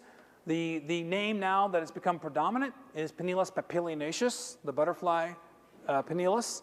So those of you who have been studying the literature, Penilus sphinctrinus, campanulatus, are now all Penilus papilionaceus. This is Penilus antillarum. This is a sister genus now to Psilocybe, but it's one family over. It's in the Coprinaceae family, related to shaggy manes, Coprinus, Sathrella, and Penilus. Within Penilus, there are different subgenera, Copelandia being one of them. This is Penilus, or Copelandia cyanescens. And it bruises extremely strongly, and it is one of those popular mushrooms in Amsterdam and elsewhere in Holland where the way they sell this. This mushroom is very, very potent by dry weight. This is Penilus cambodgianensis from Cambodia. So you get the idea, these mushrooms are growing everywhere. This is Penilus tropicalis cyanescens complex. It's very easily grown. This is Penilus castanifolius. This is a mildly psychoactive Penilus. It grows in Washington, Oregon, Northern California. Very pretty species. This is Penilus subalteatus. This one grows in horse stables, circumpolar, all over the world. Wherever there's horse stables, any of you have horses, you've got Penilus subalteatus as well. You know, it's very common, especially in Colorado, Wyoming, Nebraska, you know, where there's horse paddocks and where there's shade trees, where the horses stand in the shade, and then it goes into the migration of the tall grass outside the stable. That's the area where these mushrooms grow. This is Gymnoplus ventricosus, similar to Gymnoplus spectabilis, the big laughing mushroom. This is Gymnoplus luteofolius. This is also a psilocybin active mushroom. Now, these are not purple-brown spored mushrooms. These are orange-brown spored mushrooms. Now we're straying into dangerous territory. This is a taxonomic group that you've got to be an expert in order to identify these accurately. The psilocybin mushrooms, you have to be an expert to identify the species. The other ones are purple-brown spore prints. But you don't, you have to be an expert to identify the species, but you don't have to be an expert necessarily to identify the genus. When you jump into Gymnopolis and whatnot, because of Pholiotas and Gallerhinas and all these other rusty brown spored genera, it becomes more complicated. So it's kind of a different echelon of expertise, more complicated. This is Gymnopolis ruginosa. This is Pluteus salicinus. All of these are psilocybin active. Here is a Pluteus species, Pluteus cervinus. Many of you know that. It's a deer mushroom. Here's a Pluteus species that has bruises bluish at the base of the stem, which is also psychoactive. So the occurrence of psilocybin is not limited to one genus. It's spread throughout a whole bunch of genera. There is even a Gallerhina that has psilocybin in it. I did not put it in my book. I had it in my book, and I thought about it for a long time. I thought, this is going to confuse the public. If I warn people that Gallerhina adernalis is deadly poisonous, and I mention there's a Gallerhina that is psilocybin active, it's going to cause too much confusion. So I X'd it out of the book. But there is a Gallerhina that is psilocybin active, which I'm sure is big news to many people in the audience here because it's not mentioned in any other books. This is a Psilocybe species, Psilocybe cyanopus. Sister species, Psilocybe smithii. It bruises bluish. It grows in grasslands. It grows at the Arboretum, and that's where I found it, in Washington State, in Seattle. This is Psilocybe smithii. It grows in moss. It's a little brown, rusty brown spored mushroom. Looks like Gallerhinas. This is also a very difficult mushroom to identify. It's a dangerous species for amateurs, unless they become really skilled. It's dangerous because of this close look-alike. This one has a ring, but the ring can fall off. This is Pholiotina phalaris. It used to be in the genus Psilocybe. It's got a ring. It's got its own genus now, Pholiotina. And this one is deadly poisonous. It has a similar cyclopeptide toxins that are present in Amanita phalloides, the death angel here of California, and in Gallerhina adernalis has these same compounds as well. Okay, now I'm going to just finish off here with a few comments about Amanitas. And there's two people here, James Arthur and Scott, who've written on this subject, and they're really, I consider superior in my knowledge on this subject. And they can talk about a lot about Amanitas in the Vedic literature, Amanitas as a basis of the Santa Claus myth, and the ornaments, etc. So I'm not going to go into that area. That's kind of their area of expertise. But I've been very, very interested in Amanita muscaria for a long time. I mean, who wouldn't be? It's such a pretty mushroom. It's the archetype of all mushrooms that are used by artists. And it grows throughout the world underneath Douglas firs, oak trees, birch trees. It's very strongly associated with birch trees in Eastern Asia and Eurasia and in the Russian satellite countries. And anybody finding this mushroom, is just taken over, struck by its beauty. So it's an obvious attractant. Many of you know the stories of the Amanitas, muscaria. It contains ibotenic acid, muscarine, and mucimol. The muscarinic symptoms tend to make you salivate a lot. And so people who eat these mushrooms tend to have a lot of fluid being produced all the time. And it's very common in this area as well. And I started eating Amanitas in 1974-75 because I heard a physician stand up once and said, these mushrooms are deadly poisonous. And I raised my hand and I said, can you give me some documentation, any references in the scientific literature of anybody dying from Amanita muscaria? No, I can't. Well, how do you know then Amanita muscaria is deadly poisonous? Next question. I went, whoa, now that tells me a lot. So I thought, and Andy Weil and I started looking at the literature going, well, wait a second, they say these mushrooms are deadly poisonous, they aren't. R. Gordon Wasson publishes all these reports of glorious, glorious experiences using Amanita muscaria. I've eaten muscaria 6 or 7 times, maybe 5 times, I don't remember. And I ate what I call below the spiritual threshold dose. And you eat these mushrooms and it takes a long time to come on, about 2 hours. But things slow down. You feel strong. You want to pick up a rock, hug a tree, do something really big, you know? So you feel like, you know, I'm gonna go, you know, I'm gonna pick up this rock, you know, or something like this. You wanna do something really physical. But it's not colorful. It's dull yellows and browns and grays. It's like decolorized environment, and things really change. But below these threshold doses, I wouldn't necessarily call it, you know, it's kind of a downer high. It's not something that's euphoric. It can be very meditative. It can be very good for trance, you know, very good for meditation, etc. But I was not impressed, basically. You know, I'd been in other mental spaces that were much more significant than that. And so I started upping my doses.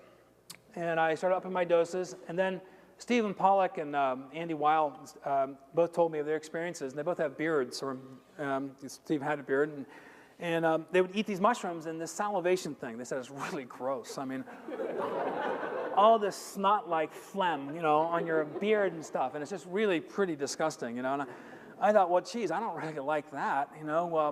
What other mushrooms are there that are similar? So this is Wasson's Soma, Divine Mushroom of Immortality. This really propelled Amanita muscaria to the foreground. And I'm not going to get into the religious implications of this mushroom in the Vedic literature, and other people can. But there's other mushrooms that are similar. This is a variety of Amanita muscaria, otherwise called variety formosa or Flavia vulvata, depending on what school of taxonomy you're from. And it's a lighter in color, and it also has these compounds in it. There's another mushroom called Amanita gemata, which we also collect in the Northwest. And they've said they've interbreeding between this species and another one called Amanita pantherina. It's a very pretty species as well. It's more yellow in form. And I tried these, and I had no effect from these yellow forms. So I tried Amanita pantherina, the panther cap. And this mushroom is really potent. And this one lacks muscarine. So you don't have these muscarinic symptoms of salivation except. So I thought, that's interesting. I like that. You know, I don't want to have this salivation phenomenon. So I eat this mushroom, again, a below threshold dose. And then I was living up in Darrington, Washington. I had a cabin on this salmon river that was 3 miles away from a volcano, from a huge glaciated volcano, dormant, obviously. And when it would rain, you know, the river would fluctuate 6 feet in 4 hours. I mean, it's that close to the melting glaciers. And it was a salmon stream. And across from the salmon stream was a county park called Squire Creek Park. I was a logger hippie working up there, and I went to the Evergreen State College. I kept my cabin, and I would use it as a retreat. I'd keep my cabin for a year, and I'd go up there for mushroom forays or for other adventures. And so at the Evergreen State College, we had a freeze dryer, and we're freeze drying these specimens. And my professor, Michael Bugh, was very, you know, interested. He's a chemist, you know, and he's the one who had the DEA license. And so we're talking about this, and I go, Mike, you know, no one's really died from these mushrooms. Dogs have died. You know, small children could possibly die. We don't know of any yet that I know of. But no one, you know, I said, Mike, I'm going to try these. And he goes, Paul, I'd be really interested in your experience. You know, please write this up. But Mike, there's no way Mike would eat these, right? But he knew that I was adventurous enough that I would try it. So I went up with my friend Dave. You know, Dave becomes an important person in this story, as you'll hear. And so I went up there, and the next day, on a Saturday, we decided to make an omelet. So I made an Amanita pantherina omelet, you know? And Dave goes, Paul, what are these mushrooms? I go, well, listen, you know, R. Gordon Wasson, this is a similar species, you know, trust me. Now, Dave weighed about 50 pounds less than I did. So I'm going, well, let's see, milligrams per kilogram of ebotenic acid. Well, screw it. I will eat more than you, okay? So we had our omelet, and I took 2/3 of the omelet, and he took 1/3. And we ate them in the morning, around 10 o'clock in the morning. And at the time, it was the tourist season still, and there was a whole bunch of Winnebagos and tourists at the county park, which was across the creek. And so Dave and I ate this, and we sat around. We're waiting for the 20 minutes for liftoff, you know. Nothing happened. 40 minutes for liftoff. Nothing happened. Well, you know, it's another one of those disappointing mushroom experiences where nothing happens. So I said, well, let's go for a walk. And he goes, where do you want to go? And I go, let's go look at the tourists, you know. They're a spectacle in and of themselves, right, you know. So we for some reason, I have this little Datsun 510 station wagon. For some reason, the park is so close. We drive over there, and we drive over this bridge. We get on the highway, drive over the bridge. We take a left over after the bridge goes over the creek, and we go into the county park. We park the car. And I lock the car, and I take my camera, and I go up on, past the Winnebagos, and we thought, well, this is pretty damn boring, actually. This is not entertaining at all. So I said, let's get out of here. And so we hiked through the county park, and we went up on a ridge. Beautiful, beautiful view. This huge valley and volcanic mountains and, bald eagles. I was like, oh, this is cool. This is nice. So we're sitting there, and we wait, and then suddenly, whoa. I look over at Dave, and I go, Dave, did you feel that? I wait a little bit more, and then about 10 minutes later, whoa. Another wave of intoxication comes in. Poof, now we're into a different level. Now we're definitely beyond liftoff. We're going up fast. Wait a few more minutes. A few more minutes. Whoa! I look at David going, holy shit, are you feeling what I'm feeling? And he goes, yeah, we better get home fast. So Dave and I go, okay, let's get out of here. So we started walking, right? And now we're like giants in slow motion.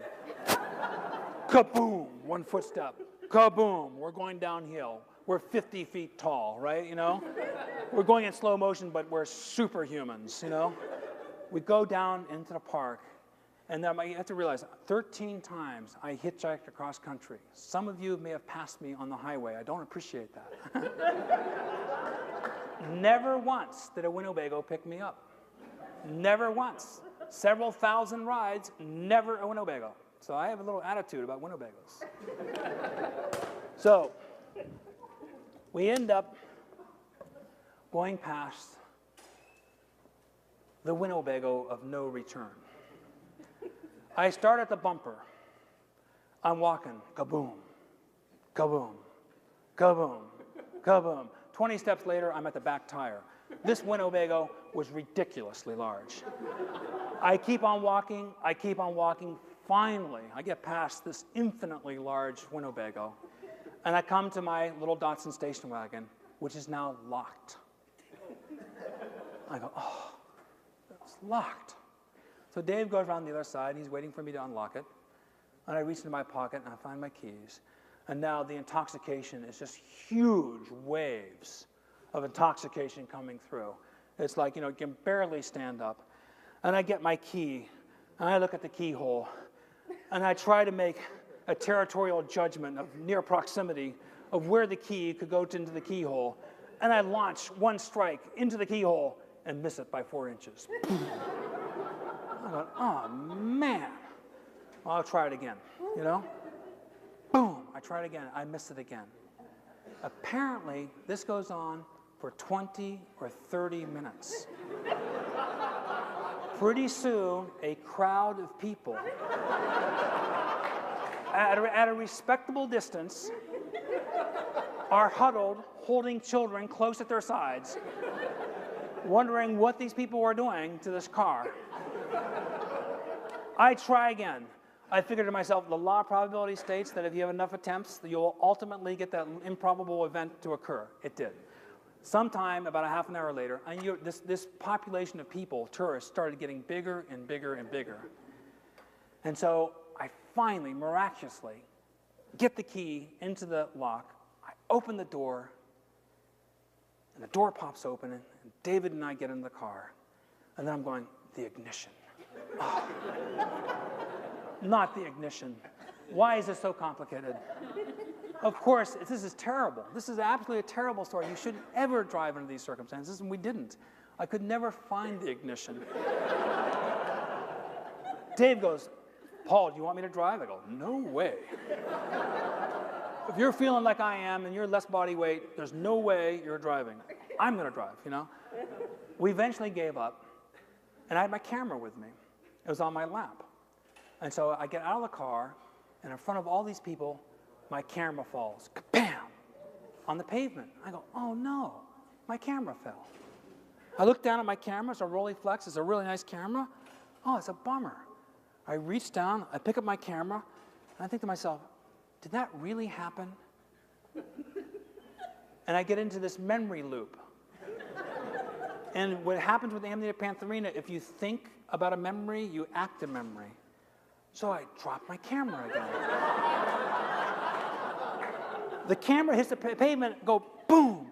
I go, oh no, I dropped my camera. So I picked up my camera again. Meanwhile, I drop it again, 3, 4, 5, 6, 7, 8 times. I notice this crowd of people are like looking at us, talking back and forth, really, really concerned. And so I go, Dave, let's walk home. So I get up, I pick up my camera again, I take 2 steps, I drop my camera. Boom. And I get into this repetitive behavior pattern that I can't break. So every few steps, I drop my camera.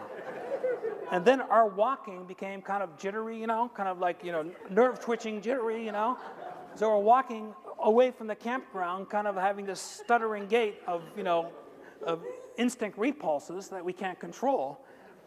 And the camera's totally destroyed. We get back to my cabin, I lose Dave. I get to my cabin, and I have a padlock on my door. I said, oh, this cannot be worse. I turn around going, Dave, Dave, Dave, Dave, Dave, Dave, Dave. Where are you? Oh, no. I'm going, Dave feels like I am. He's in trouble. He's in big trouble. So I finally get the lock open. Dave's not there. I don't know where Dave is. And I ended up, the other thing that's important to communicate is time is fractured. I ended up thrown into this experience of morning, evening, early afternoon, early morning, late afternoon. Time is totally fractured, as if somebody lined time up and broke it. And so my experiences were totally nonlinear. So I was experiencing different parts of the day in a nonlinear fashion, the afternoon before the morning, which is impossible. But this is what this staccato experience. And my vision was pulsing. So I was seeing snapshots of reality coming back at me. So finally the door opened. I get into the cabin. Dave's not there. So I go to bed, or I lay down, I fall down. Actually, I fall down and I convulse for a while, which felt good. Now, there's some physicians in the audience who might be able to relate to this, but convulsions can feel very, very good under this circumstance like this. Maybe it was my synapses recalibrating or something, but it felt good. And so I ended up, on the floor, convulsing for a while, and that felt better. And then I went into this deep sleep. And then the sun goes down, around 7 o'clock, 6 o'clock at night, and the sun comes through the window, hits my eyes, and wakes me up. I wake up, and Dave is back. Dave says, I'm trying to kill him. I'm a mushroom expert. I should know what I'm doing. Therefore, if I know what I'm doing, I'm trying to kill him, right? Dave packs up, right? I've never heard from Dave again. Okay, thank you very much.